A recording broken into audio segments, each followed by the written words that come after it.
Kasaragod 59കാരനെ honey ട്രാപ്പിൽപ്പെടുത്തി പണം തട്ടി ദമ്പതികൾ ഉൾപ്പെടെ 7 പേരെ മേൽപ്പറമ്പ് പോലീസ് അറസ്റ്റ് ചെയ്തു. ഉദുമ സ്വദേശിയിൽ നിന്ന് 5 ലക്ഷം രൂപയാണ് തട്ടിയെടുത്തത്. കാസർഗോഡ് ഉദുമ സ്വദേശിയായ 59കാരനെ ഹണി ട്രാപ്പിൽ കുടുക്കി പണം തട്ടിയ സംഭവത്തിൽ മീത്തൽമാങ്ങാട് സ്വദേശി ദിൽഷാദ്, ഷിറിബാഗുലു സ്വദേശി സിദ്ദീഖ്, ദമ്പതികളായ കോഴിക്കോട് പെരുമണ്ണയിലെ ഫൈസൽ, റുബീന, മീത്തൽമാങ്ങാട് സ്വദേശി അബ്ദുള്ള, പടന്നക്കാട് താമസിക്കുന്ന റഫീഖ്, ബംബ്രാണ സ്വദേശി മിസ്രിയ എന്നിവരെയാണ് മേൽപ്പറമ്പ് പോലീസ് അറസ്റ്റ് ചെയ്തത്. പെരിയയിൽ കോളേജിൽ പഠിക്കുന്ന വിദ്യാർത്ഥിയെന്ന് പറഞ്ഞ് ഫോൺ വഴി 59കാരനുമായി റുബീന ബന്ധം സ്ഥാപിച്ചു. ലാപ്ടോപ്പ് വേണമെന്ന് റുബീന ആവശ്യപ്പെട്ടതിനെ തുടർന്ന് വാങ്ങി നൽകാനായി ആദ്യം കാസർഗോഡും പിന്നീട് കുറഞ്ഞ വിലയിൽ കിട്ടുമെന്ന് പറഞ്ഞ് മംഗലാപുരത്തുമെത്തി. ഇവിടെ നിന്ന് തന്ത്രപൂർവ്വം മുറിയിലെത്തിച്ച് നഗ്നചിത്രങ്ങൾ പകർത്തി.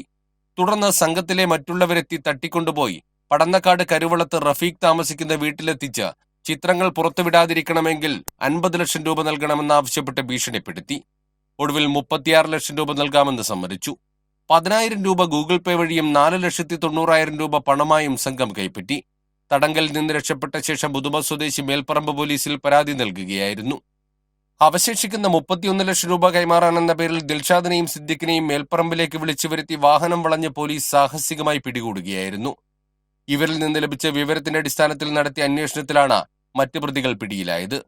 ദിൽഷാദ് ചെറുപുത്തൂരിൽ വ്യാപാര സ്ഥാപനം നടത്തുമ്പോഴാണ് അവിടെ പാചകത്തൊഴിലാളിയായി ജോലി ചെയ്തിരുന്ന ഫൈസലുമായി പരിചയത്തിലായത്. തുടർന്ന് പണം തട്ടിയെടുക്കാൻ ലക്ഷ്യമിട്ട് ഉദുമ സ്വദേശിയുടെ നമ്പർ സംഘടിപ്പിച്ച് റുബീന ബന്ധം സ്ഥാപിക്കുകയായിരുന്നു. കോടതിയിൽ ഹാജരാക്കിയ പ്രതികളെ റിമാൻഡ് ചെയ്തു. കൈരളി ന്യൂസ്, കാസർഗോഡ്.